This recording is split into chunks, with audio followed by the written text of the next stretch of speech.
여러분 안녕하세요. 자, 오늘 살펴볼 해설 자료에서는요. 금속 같은 결정질 재료들이 도대체 어떻게 힘을 받고 변형되는지 그 매혹적인 여정을 한번 파헤쳐 보려고 합니다. 사실 우리는 보통 눈에 보이는 거대한 강철다리나 자동차 프레임만 생각하잖아요.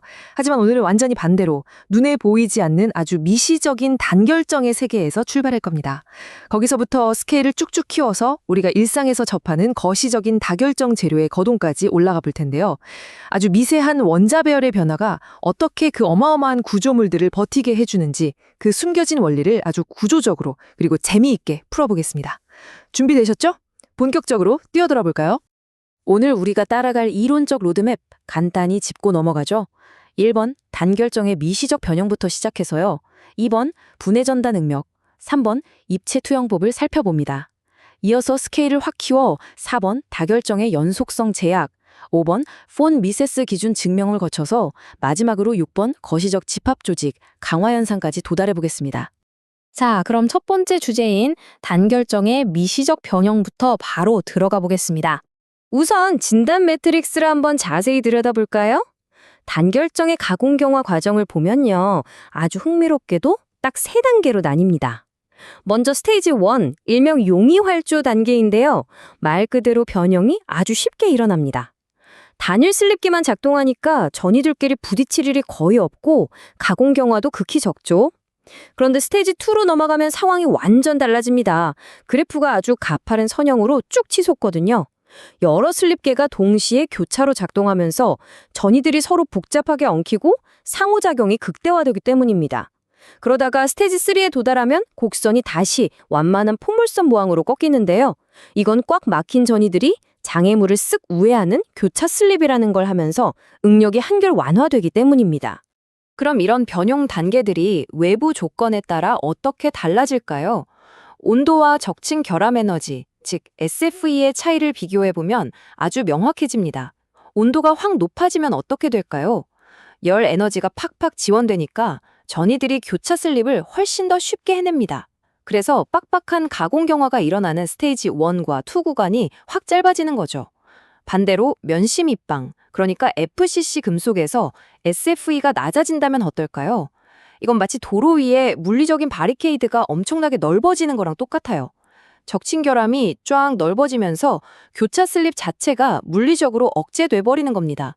결과적으로 응력을 완화하는 스테이지 3로 넘어가려면 평소보다 훨씬 더 높은 힘이 필요해지고 자연스럽게 가장 가혹한 경화 구간인 스테이지 2가 아주 길게 늘어나는 거죠. 이어서 두 번째 파트, 분해 전단 응력과 결정 회전에 대해 알아보죠. 여기서 가장 핵심적인 건 바로 기하학적 관계입니다. 우리가 재료를 한 방향으로 쭉 당길 때, 그러니까 일축 인장을 할 때 결정 안의 슬립면은 우리가 당기는 방향과 특정한 각도를 이루게 됩니다. 보통 파이, 람다, 카이 같은 각도로 표현하는데요. 파이는 인장축과 슬립면 수직선 사이의 각도고 람다는 인장축과 실제로 쭉 미끄러지는 슬립 방향 사이의 각도를 말합니다. 이게 왜 그렇게 중요하냐고요? 바로 이 각도들이 우리가 밖에서 가한 단순한 힘을 결정을 실제로 미끄러지게 만드는 전단 응력으로 변환해주는 결정적인 역할을 하기 때문입니다. 이 원리를 바탕으로 그 유명한 슈미드 법칙이 어떻게 나오는지 단계별로 짚어볼까요? 첫째, 밖에서 가한 힘에 코사인 파이의 제곱을 곱해서 슬립면을 꾹 누르는 수직 응력을 구합니다. 둘째, 이걸 다시 미끄러지는 힘인 분해 전단 응력으로 변환하죠. 그리고 마지막 세 번째가 진짜 하이라이트입니다.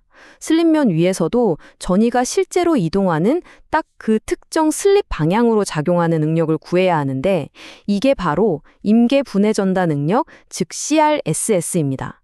결론을 말씀드리자면 외부 응력에 코사인 파이와 코사인 람다를 곱한 값이 최대가 되는 슬립계가 무조건 가장 먼저 작동하게 됩니다. 어때요? 기하학이 만들어낸 아주 우아한 결론이죠? 그런데 말이죠. 현실은 이론처럼 늘 완벽하고 자유롭지 않잖아요. 구속이 전혀 없는 이상적인 모델이라면 결정면이 힘을 받는 대로 아주 자유롭게 미끄러질 겁니다. 하지만 실제 인장 시험을 해보면 기계 양끝에 무지막지한 그립이 시편을 옴짝달싹 못하게 단단히 붙잡고 있죠. 이 강력한 구속 때문에 결정 격자는 단순하게 미끄러지는 걸 넘어서 강제로 휘어지고 비틀리는 회전을 겪게 됩니다. 결과적으로 변형이 진행될수록 슬립면 전체가 우리가 당기는 인장축을 향해 억지로 회전하게 되는 겁니다. 세 번째 주제, 입체 투영과 슬립으로 넘어갑니다. 방금 본 그 복잡하게 굽고 도는 3차원적인 결정 회전을 어떻게 쉽게 분석할 수 있을까요? 여기서 입체 투영법이라는 아주 기가 막힌 방법이 등장합니다.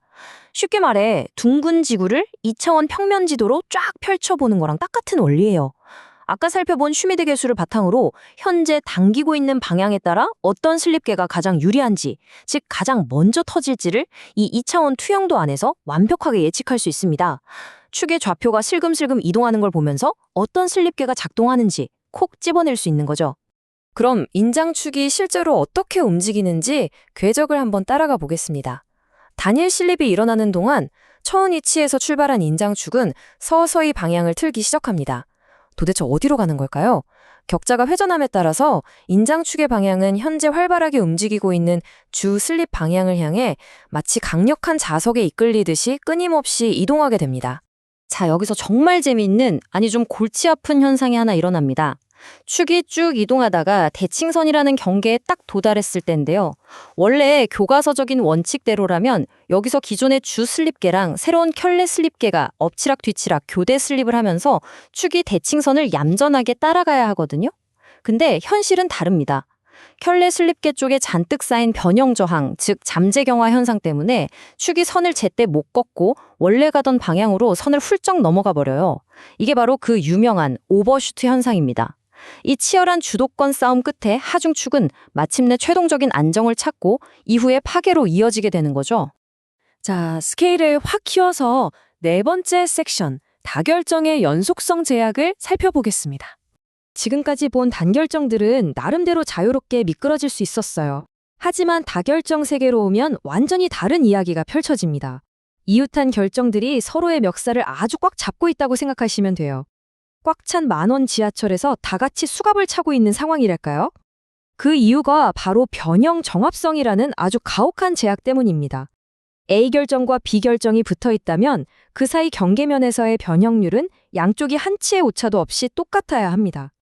조금이라도 어긋나면 틈이 생기거나 그대로 찢어져 버리니까요. 그래서 다결정 재료는 이웃들의 엄청난 눈치와 구속 때문에 소송 변형에 저항하는 힘이 단결정과는 비교도 안 되게 클 수밖에 없습니다. 이런 제약을 어떻게 견디는지 다섯 번째 주제인 폰 미세스 기준 증명에서 수학적으로 확인해 보죠. 아니, 그럼 대체 재료가 어떻게 안 부서지고 이 엄청난 구속을 다 견뎌내는 걸까요? 이걸 푸는 가장 중요한 수학적 열쇠는 바로 소송 변형이 일어날 때 부피가 절대 변하지 않는다는 전제입니다. 수식을 살짝 들여다보면요. 원래 3차원 변형은 6개의 독립적인 변수로 표현되거든요. 그런데 부피가 그대로 유지된다는 조건을 넣고 식을 쫙 정리해보면 아주 깔끔한 결론이 하나 뚝 떨어집니다. X, Y, Z 세 방향의 수직 변형리를 다 더하면 무조건 0이 나와야 한다는 거죠. 이 결론을 행렬에 쓱 대입해보면 진짜 마법 같은 결과가 나옵니다. 합이 0이라는 조건에 쓰면 세 방향 중 하나를 나머지 두 개의 합으로 바꿔 쓸 수 있거든요. 결과적으로 처음엔 6개였던 복잡한 변형 변수들이 딱 5개의 독립적인 변수로 깔끔하게 줄어들게 됩니다. 이게 공학적으로 무슨 의미일까요? 꽉 막힌 다결정이 부서지지도 않고 부피도 유지하면서 맘대로 3차원 변형을 하려면 정확히 최소 5개의 독립적인 슬립계가 동시에 팍 터져줘야 한다는 겁니다. 이게 바로 그 유명한 폰 미세스 기준이 수학적으로 완벽하게 증명되는 순간이죠. 드디어 마지막 6번째 파트입니다. 거시적 집합 조직 강화 현상에 대해 알아보겠습니다. 지금까지 아주 복잡한 수학적 한계들을 증명해 봤는데요. 이게 실제 공학에서는 어떻게 나타날까요? 여기서 아주 중요한 테일러 계수라는 개념이 등장합니다. 다결정 덩어리 안에 모든 결정들이 다 변형하기 좋은 방향을 보고 있진 않거든요. 삐딱하게 자리 잡아서 변형하기 진짜 힘든 녀석들이 전체 변형의 병목 현상을 일으킵니다. 테일러 계수는 이런 억지스러운 상호작용을 보정해주는 일종의 페널티 승수 같은 거예요. 그래프를 한번 보세요. 단결정의 완만한 곡선과 다결정의 가파른 곡선, 차이가 어마어마하죠? 단결정의 응력의 이 테일러 계수, 대략 3.06 정도를 곱해주면 그제야 다결정의 훨씬 높고 가파른 거시적 항복 응력 곡선이 나옵니다. 이렇게 강력한 구속 덕분에 재료가 단단해지는 걸 바로 집합 조직 강화라고 부릅니다. 오늘 다룬 핵심 내용들을 쫙 한번 정리해 보겠습니다. 자유로웠던 단결정과 꽉 막힌 다결정, 이 둘의 차이가 확실히 보이시죠? 단결정은 얽매이는 게 없어서 1, 2개의 슬립계만으로도 부드럽게 변형을 시작했고, 쉬메드 법칙이로는 단순한 기하학이 모든 걸 지배했습니다. 하지만 다결정은 어땠나요? 결정립계라는 지독한 구속 아래서 찢어지지 않기 위해 무조건 5개 이상의 슬립계를 쥐어짜내야만 했습니다. 그 결과 집합 조직 강화라는 엄청난 승수 효과가 터지면서 압도적으로 튼튼해지고, 이걸 설명하는 핵심 규칙도 테일러 기수 방정식으로 완전히 스케일업된 거죠. 자, 이번 해설을 마무리하면서 이 말씀을 꼭 드리고 싶어요. 우리가 일생에서 너무나 당연하게 쓰는 수많은 금속과 합금들이 튼튼하게 버텨주는 건 결코 우연이 아닙니다.